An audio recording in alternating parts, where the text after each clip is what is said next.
पहला तो ये है कि मैंने ये बुक क्यों लिखी, और दूसरा उसके ऊपर मूवी बनाने का क्या उद्देश्य था। उन्होंने टेररिज्म कश्मीर से आगे बढ़ाना शुरू करा। एक स्टेज ऐसी आई कि देश के ऑलमोस्ट हर भाग में टेररिस्ट घटनाएं होने लगी। भारत की जो आम जनता है उनको वास्तविकता का पता होना चाहिए।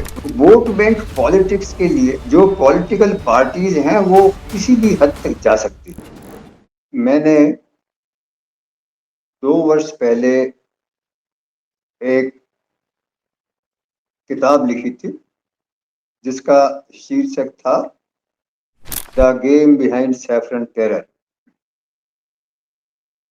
उसके तकरीबन 1 साल के बाद मेरे पास एक प्रपोजल आई मुंबई से, बॉलीवुड से, कि वो मेरी किताब के ऊपर एक पिक्चर बनाना चाहते हैं। मेरी उनसे 3 मीटिंग्स हुई और उसके बाद हम लोगों ने निर्णय लिया कि इस बुक के ऊपर एक अच्छी पिक्चर बन सकती है। अभी मैं आपको 2 चीजें बताना चाहता हूँ। पहला तो ये है कि मैंने ये बुक क्यों लिखी, और दूसरा उसके ऊपर मूवी बनाने का क्या उद्देश्य था। देखिए, मैं 60 के दशक से लेकर के और अभी तक मैंने भारतवर्ष में सारे चुनाव देखे हैं और काफी नजदीक से देखे हैं। हमारे एक चाचा थे जो चुनाव एमएलए का लड़ते भी थे, तो मेरा काफी इन्वॉल्वमेंट रहा है पॉलिटिक्स में। उसके बाद कॉलेज के बाद मैं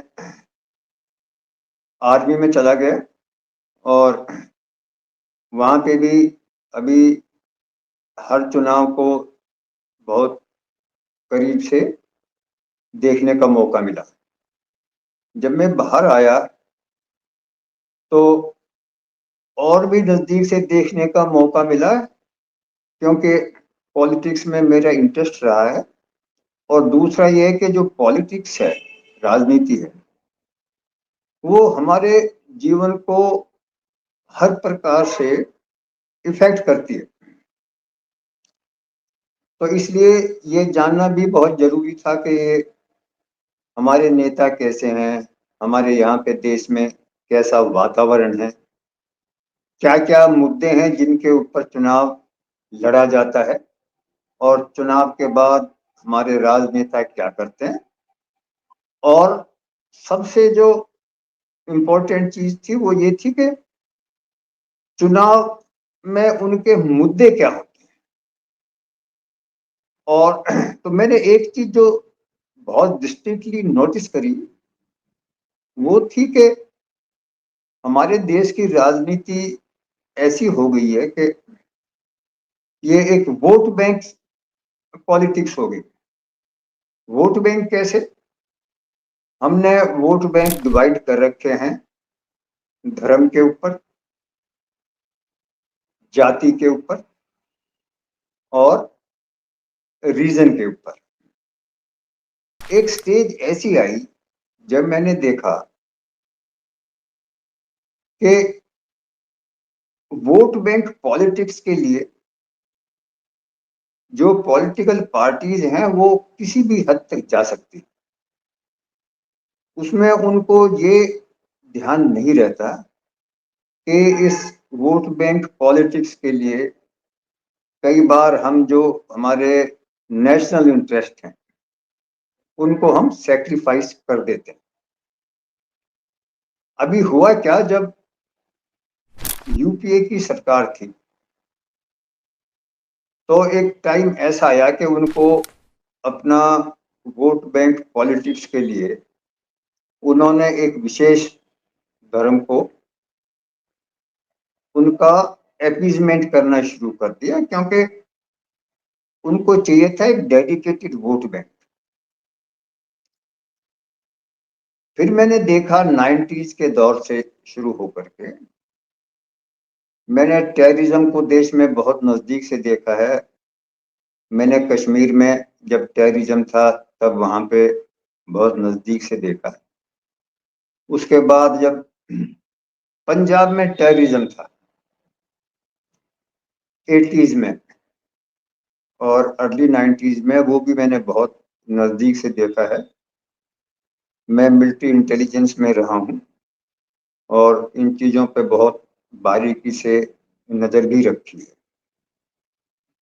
तो मुझे लगा कि देश में कुछ गड़बड़ हो रही गड़बड़ हो रही है। देखिए, पहले अगर आप लोगों को सबको ये पता होगा ही कि जो टेररिज्म कश्मीर तक सीमित था, होता क्या था कि ये पाकिस्तान के लिए एक बहुत अहम मुद्दा था, उनकी अपनी पॉलिटिक्स के लिए, कि कश्मीर के मुद्दे को वो ज्वलंत रखें। वो लोग यहाँ पे टेररिस्ट भेजते थे और वो लोग कश्मीर में बहुत गड़बड़ करते थे। उसका परिणाम ये हुआ कि अर्ली 90s में जितने भी कश्मीर में हिंदू थे, उनको वहां से पलायन करना पड़ा। और जब वो कश्मीर छोड़ करके आए, पूरे देश में कोई शोर नहीं हुआ कि लाखों हिंदुओं को वहां से भगा दिया गया और वो देश के विभिन्न भागों में आकर के सेटल हुए। उनकी प्रॉपर्टीज जो थी वो कश्मीर में ही रह गई। कोई देश में इस बात का, मीडिया में या पॉलिटिक्स में इस बात का कोई जिक्र नहीं हुआ। अब कश्मीर में क्या हुआ, पाकिस्तान ने उसके बाद उन्होंने देखा कि इसके परिणाम अच्छे आ रहे हैं टेररिज्म के, तो उन्होंने टेररिज्म कश्मीर से आगे बढ़ाना शुरू करा। एक स्टेज ऐसी आई कि देश के ऑलमोस्ट हर भाग में टेररिस्ट घटनाएं होने लगी। टेररिस्ट धमाके होते थे। दिल्ली में धमाके हुए, जो हमारी राजधानी है। पार्लियामेंट में अटैक हुआ। मालेगांव में अटैक हुआ। उसके बाद 26/11 जो हुआ था वो हमारे पास हुआ और हमने उसका कोई एक्शन भी नहीं लिया। और ये सब जब हो रहा था तो मुझे लगा कि एक स्टेज ऐसी आ गई है कि जो हमारी अपीजमेंट पॉलिटिक्स है, उससे हमारे देश को, हमारे समाज को बहुत नुकसान हो रहा है, बहुत हानि हो रही है। ये उस वक्त जो यूपीए की सरकार थी, उनके पास भी रिपोर्ट्स पहुंचती थी, इंटेलिजेंस रिपोर्ट्स पहुंचती थी, तो उन्होंने देखा कि जो टेररिस्ट घटनाएं देश के बाकी हिस्सों में होनी शुरू हो गई थी, उससे लोगों में बहुत डिससेटिस्फैक्शन हो गई, असंतुष्टि बहुत बढ़ गई। और खास तौर से जो हिंदू थे वो एलिनेट होने शुरू हो गए। उनको लगा कि ये जो टेररिस्ट है, जो ये घटनाएं, टेररिज्म से रिलेटेड घटनाएं हो रही हैं, वो बहुत ज्यादा हो रही। अभी यूपीए सरकार को भी ये लगा कि ये गड़बड़ है, तो उन्होंने एक पैरेलल नैरेटिव शुरू करा। क्या पैरेलल नैरेटिव शुरू करा यूपीए सरकार ने? उन्होंने कहा कि जो टेररिस्ट इंसिडेंट्स हो रही हैं देश के बाकी हिस्सों में, उसमें से बहुत सारी जो टेरर अटैक्स हैं वो इस्लामिस्ट जिहादीज ने नहीं करे हैं। उसमें जो हिंदू कुछ ऑर्गेनाइजेशंस हैं, उनका हाथ है और उन्होंने इन टेरर अटैक्स को अंजाम दिया। कुछ टेरर अटैक्स ऐसे हुए जिसमें जो पाकिस्तान बेस्ड जो टेरर ऑर्गेनाइजेशंस हैं, जैसे लश्कर ए तैयबा है, जैसे मोहम्मद है, और बहुत सारी जो टेरर आउटफिट्स हैं, उन्होंने जिम्मेवारी ले ली टेरर अटैक की। और उसके बाद सरकार ने वो नैरेटिव चेंज कर दिया और कहा कि नहीं, ये तो इसमें सैफरन टेररिस्ट इन्वॉल्व हैं। एक नया शब्द उन्होंने निकाला, सैफरन टेरर। उस वक्त जो होम मिनिस्टर थे शिंदे जी, उन्होंने पार्लियामेंट में कहा कि हिंदुस्तान में सैफरन टेरर है।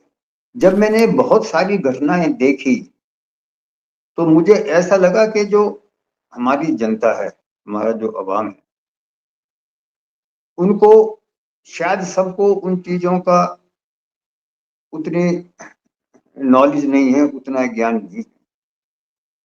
And things need to be put in perspective. तब मैंने ये अपनी जो मेरी बुक है, the game behind saffron terror, इसको मैंने लिखना शुरू करा। इस पे मैंने रिसर्च करी। मैं इंटेलिजेंस से हूँ, मुझे कुछ चीजें पता थी। तो तब मैंने ये किताब लिखनी शुरू करी। मुझे तकरीबन 1 साल लगा ये बुक लिखने में। अगर आप ये बुक पढ़ेंगे तो आपको पता चल जाएगा कि जो इसमें ज्यादातर घटनाएं वो हैं जो पब्लिक डोमेन में है। वो आप लोग गूगल भी कर सकते हैं, और वो फैक्चुअल घटनाएं। पर ये जो बुक है, the game behind saffron terror, it is a work of fiction. कुछ चीजें हैं जो फैक्चुअल हैं, कुछ चीजें ऐसी हैं जो मैं ये मान के चला कि ये पॉसिबली ऐसे हो सकती थी और ऐसे हुई है।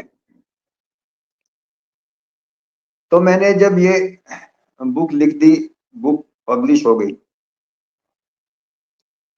उसके बाद अच्छा रिस्पॉन्स रहा बुक का। बहुत लोगों ने पढ़ी, बहुत लोगों ने मुझे फोन भी करा कि बहुत अच्छी बुक है। उसके बाद मेरे पास दो कंपनी थी बॉलीवुड में जो फिल्म वर्ल्ड से ताल्लुक रखती हैं। उन्होंने मुझे कांटेक्ट करा, मैंने उनके साथ मीटिंग करी। और फिर आर्ट एरेना प्रोडक्शन है, एक पल्लवी गुर्जर का, उनके साथ मैंने ये फाइनल करा। क्योंकि मैं बहुत सेटिस्फाइड था जब उनसे मेरी डिस्कसेस हुई कि वो इसके ऊपर एक अच्छी मूवी बना पाए। तो ये मूवी तकरीबन पिछली जनवरी में बननी शुरू हुई थी। हमने एक आर्मी अफसर को इनके साथ रखा था, जिससे कि जो शूटिंग में जो आर्मी से रिलेटेड जो सीन्स हैं उसमें गड़बड़ नहीं हो। उनकी यूनिफॉर्म है, उनकी बातचीत है, उनके एक्शंस हैं, वो ऐसे ही होना चाहिए जैसे कि आर्मी में होते हैं। मैं बीच बीच में जाता था शूटिंग देखने, उनको एडवाइस करने। तो ये मूवी बन गई। हमने मूवी देखी, कई बार देखी, उसमें कुछ चेंजेस भी किए गए। और फाइनल वर्जन वो है जो आप अभी सिनेमा हॉल्स में देख रहे हैं। 10 जनवरी को ये मूवी रिलीज हो गई है। मैं 2-3 सिनेमा हॉल्स में गया। उसके बाद हमने कुछ शो भी करे। हमने एक दिल्ली में फौजी भाइयों के लिए मानिकशा सेंटर ऑडिटोरियम में एक शो करा, जिसमें हमने अग्निवीर को भी बुलाया। और जहाँ पे भी ये पिक्चर, जिस भी सिनेमा हॉल में थी, लास्ट में जब पिक्चर खत्म होती थी तो ऑडियंस ने भारत माता की जय के नारे भी लगाए। तो मुझे लगा कि जो मैसेज है वो लोगों तक जा रहा है। देखिए, देश में जो 10 साल तक एक फॉल्स नैरेटिव चला कि हिंदू धर्म में टेररिज्म है, ये उसको नेगेट करना बहुत जरूरी था, नहीं तो लोगों में बहुत गलत मैसेज जाता है। क्योंकि हिंदू धर्म में कभी भी हिंसा का स्थान नहीं रहा है। ये एक ऐसा धर्म है और भारत एक ऐसा देश है कि हमने कभी भी किसी दूसरे मुल्क के ऊपर हमला नहीं करा। अपनी तरफ से हमने अपने आप को डिफेंड करा, हमने हमला नहीं करा। तीनों, पाकिस्तान और चीन के साथ जो हमारी, चीन के साथ 62 में वॉर हुई, पाकिस्तान के साथ तो 47, 65, 71 में हुई। ये उन्होंने शुरू करी, हमने शुरू नहीं करा, बट हमने खुद को डिफेंड करा और बहुत अच्छे तरीके से डिफेंड करा। और जब 71 की लड़ाई हुई तो सेकेंड वर्ल्ड वॉर के बाद ये पहला मौका था जहां 93,000 को हमने प्रिजनर ऑफ वॉर बनाया और उसके बाद उनको यहाँ इज्जत से रखा और वापस भेजा। तो ये जो मूवी बनी है और ये बुक जो मैंने लिखी थी, इसका सिर्फ उद्देश्य ये था कि भारत की जो आम जनता है उनको वास्तविकता का पता होना चाहिए। उनको ये पता होना चाहिए कि जो हम समाज में फॉल्स नैरेटिव्स क्रिएट करते हैं अपीजमेंट के तौर पे, as a part of vote bank politics, वो बहुत दिन तक कामयाब नहीं हो सकता, वह नहीं होना चाहिए। पॉलिटिक्स मुद्दों पे होना चाहिए, डेवलपमेंट पे होना चाहिए, धर्म के नैरेटिव्स पे नहीं होना चाहिए। और खास तौर से किसी धर्म के खिलाफ जो झूठा जो नैरेटिव है वो नहीं करना चाहिए। मूवी का रिस्पांस बहुत अच्छा रहा है, जैसे कि बुक का रिस्पांस था, और आई एम वेरी सेटिस्फाइड दोनों चीजों से, book which I wrote and the movie which I just come out.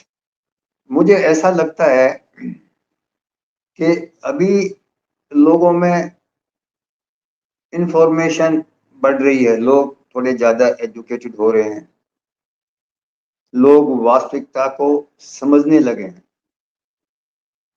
और आने वाले वक्त में मुझे लगता है कि लोगों में और जागरूकता आएगी और लोग इसी प्रकार के जो प्रोपेगेंडा हैं, जो फॉल्स नैरेटिव्स हैं, उसके शिकार नहीं होंगे। मेरी सारे देशवासियों से ये अपील है कि एक बार आप सिनेमा हॉल में जाकर के, ये मूवी का नाम है match fixing the nation at stake, आप एक बार सिनेमा हॉल में जाकर इसको जरूर देखें। बहुत अच्छी, बहुत इंटरेस्टिंग, बहुत पैशनेट मूवी है। और जो फिल्म के प्रोड्यूसर है पल्लवी गुर्जर और जो डायरेक्टर है केदार गायकवाड़, इन्होंने बहुत अच्छा काम करा है और पिछले 1 साल से दिन रात काम करा है। तो I appeal to everybody to go and see this movie in the picture hall, and I will also appeal to all the people to read this book. It will give you a correct perspective of how false narrative was created, and how national interest became casualty of vote bank politics. Thank you.